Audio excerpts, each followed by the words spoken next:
I'd like to introduce you to this beauty. This is my hub. Now, just the name hub, if you think about it, it is a hub of activity. It's something that brings people together. And that's what fire does. If a genie came out of a lamp and said, right, you've got one wish for the barbecue, what would it be? It would be this. It would be a barbecue that is still using real fire, yet with all the convenience of a gas barbecue, which just means turning and pressing a button, flame comes on. Well, here, you've got your charcoal in there, nothing else.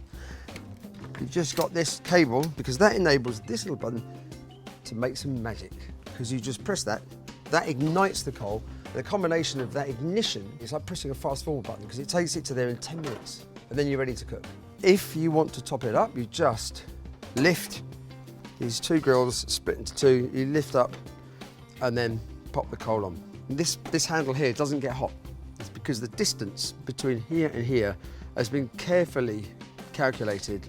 By the time the heat travels down this bar here, by the time it gets to here, it's dissipated. You just lift it up. You can just push your coals to one side. You can create 3, 4, 5 series of different cooking areas. So you've got a colder area, warmer area, hot and super hot. And you haven't got the problem of, oh, I've got a delicate piece of fish I want to cook at one temperature, but I really want to get my steak nice and charred. That takes care of all of your smaller cuts of meat, or some slightly bigger pieces, but flat. But if you want to do a real centerpiece, and again, this is the real spirit of the stately homes, the kings and queens past, like whole chickens, suckling pig, leg of lamb, all kinds of things, there is a spit roast, there's a rotisserie. Because here, you've got these two pillars which hold the rotisserie. There's no other piece of kit in the world that's got this. Managed to find a way to house the motor inside here, which means you don't have the hassle of putting it on and off. It's contained and works unbelievably well. Now here, these height adjusters mean that depending on the size of the food you're cooking, and also depending on the heat of the fire, you can actually easily just adjust the height this side, and then just do the same thing over this side here. Simple. And then there's a neat little hatch, pop the door open, and out comes the saber. It's like Excalibur. The actual rod that you put the meat on, and then the use of clip-lock forks would just make such a difference from those horrible little screws that would rust up, or you lose them, or they would never work in the first place.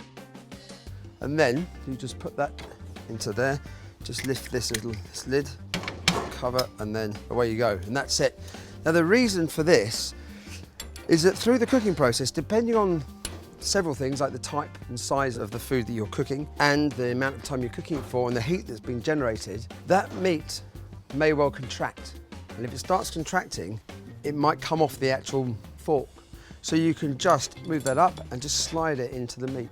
So it's really easy to use and efficient. And then also in the front here, I've actually got a very convenient storage area, but also it's a warming cupboard. So if you want to keep plates warm in there, ready to be taken off, and some of the bigger pieces could do with resting a bit, so the meat itself relaxes and they hold all of that wonderful juiciness inside the meat. Well, you've got it all here ready.